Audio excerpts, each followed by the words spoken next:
Hey guys, it's Katie here. Welcome back to my chocolate cake challenge.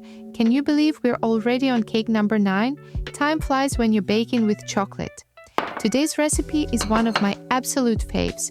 It's rich, it's chocolatey, it's indulgent, and has the most tempting strawberry twist.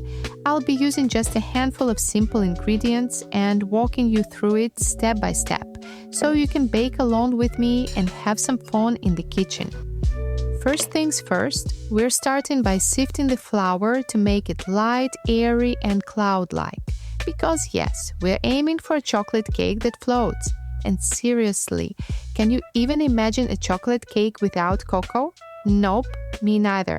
So in goes the cocoa powder, slowly, gently, like a chocolate snowfall. No lumps allowed in our perfectly dreamy cake. Now it's time for sugar.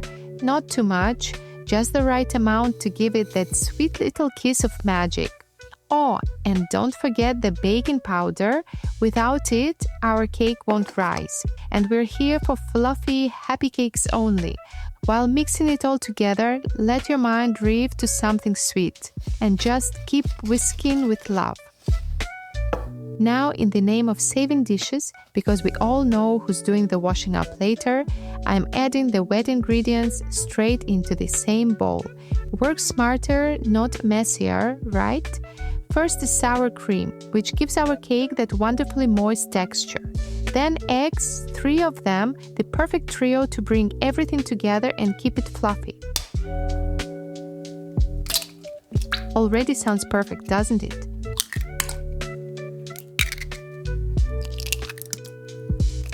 Next up, a little splash of olive oil, just enough to give our batter that silky smooth texture. And now, my absolute favorite part, vanilla. It's that one magical flavor that almost everyone loves. So really you can't go wrong with it.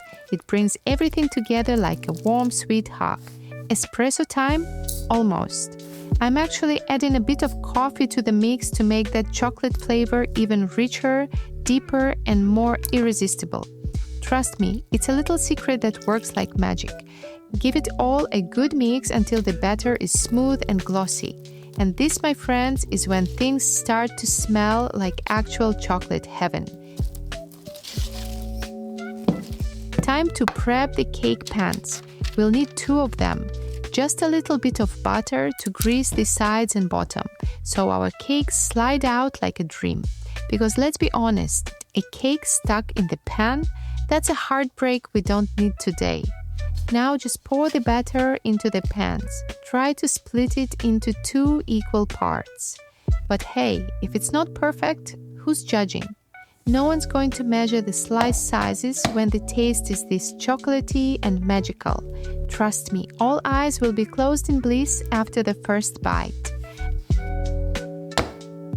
Alright, time to pop out cakes into the hot oven. Bye bye, little beauties. We'll see you soon, all golden and delicious.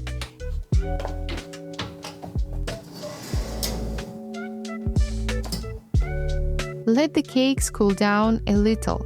They've been through a lot in that hot oven.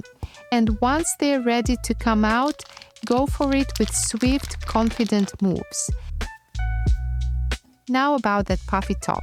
We don't really need it, so it's time to slice it off. Don't worry, cakes don't feel pain. Think of it as giving your cake a stylish little haircut. Strawberry time. Oh yes, a perfect partner in this chocolate love story. Let's get our berries ready by slicing them into smaller pieces. And while we're at it, just take a moment to enjoy that sweet summery aroma. Actually, it finally feels like summer. What we need now is some sweet strawberry jam, and we're making it ourselves. Just cook those juicy berries down until they're soft, syrupy, and perfectly jammy.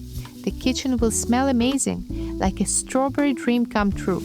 Just give it a bit of extra time to really soak in the sugar and start bubbling away. Let the berries do their thing, slowly turning into that sweet, sticky jam we all love. Let's get to the cream part, my favorite. To make the perfect texture, I'm mixing 2 ingredients that were simply made for each other. In my opinion, The best cake cream always starts with cream cheese and whipped cream. They're like the sweetest couple that never argues. We just need to whisk them separately until they're light and fluffy. It's super important to whip the cream until it forms those nice firm peaks. No soft, lazy fluff here.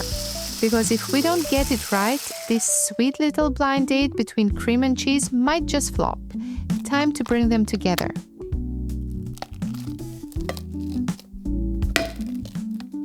And now I'm adding one more team player to the mix, our sweet shiny strawberry jam. It blends right in and brings that fruity sparkle to the cream. A perfect match, don't you think? Honestly, this trio was meant to be.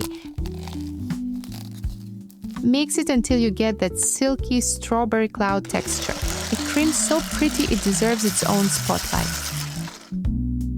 I'm adding a drop of pink food coloring, just to give the cream a charming, bolder look.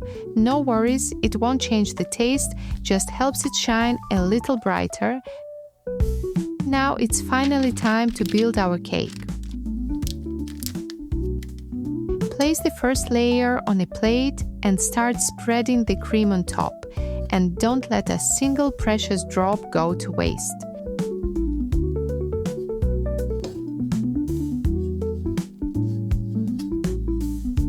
A cake ring helps with the shape, but if you don't have one, no stress, this cake will still come out magically delicious. Add the second layer and give it a gentle press, just enough to spread the cream. Then let it rest in the fridge for at least 20 minutes. Beauty nap. While the cake is chilling in the fridge, it's the perfect time to prepare our final touch, the chocolate frosting. We are making a silky, rich ganache that will give our cake that elegant, glossy finish and irresistible chocolate hug. To get that smooth, shiny look, milk and butter are an absolute must. Their creamy combination creates the perfect texture. Rich, silky, and just thick enough to flow like a soft wave of chocolate.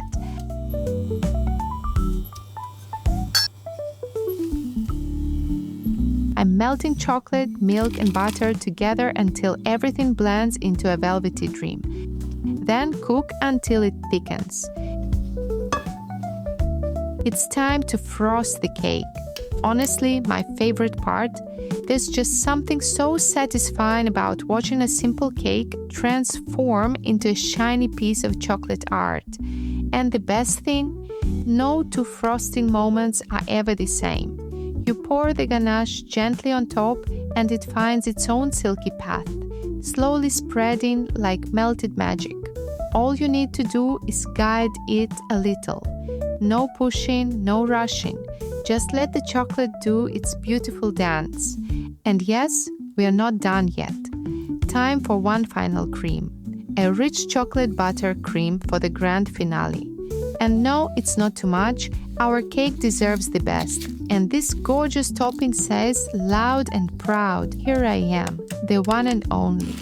Buttercream gives a thicker, more solid texture, which makes it great for decorating and creating a firmer structure if that's what you're after.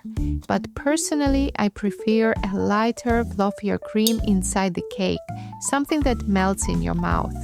When you mix butter with cocoa powder, you basically get homemade chocolate butter, a simple and tasty alternative to Nutella. And honestly, just give it a try. Now some sweet chocolate art is waiting for us. Start by adding a bit of chocolate butter cream on top of the cake. Then gently shape it with the back of a spoon. Think petals, waves, swirls, whatever your imagination whispers to you. There are no rules here. This is your moment to create. And to make it even more special, I'm adding a touch of pink cream too. Just look at how beautifully brown and pink blend together. Like they were meant to be, a perfect little color love story on our cake. I tried adding the same design to the sides, but let's be honest, it didn't hit. So I just went with the flow and switched it up. added a multicolor rounding instead, and that made all the difference. It turned out exactly how I imagined it: fun, bright, and full of personality. Sometimes the best creations happen when you let yourself improvise. Now the big moment. Let's see what this beauty looks like on the inside. A deep dive into its sweet little soul. Just look at those layers. Oh wow, that looks so good. Soft, creamy, chocolatey, pure bliss. Thanks for baking with me today. Let me know in the comments. Would you go team pink or keep it classic chocolate?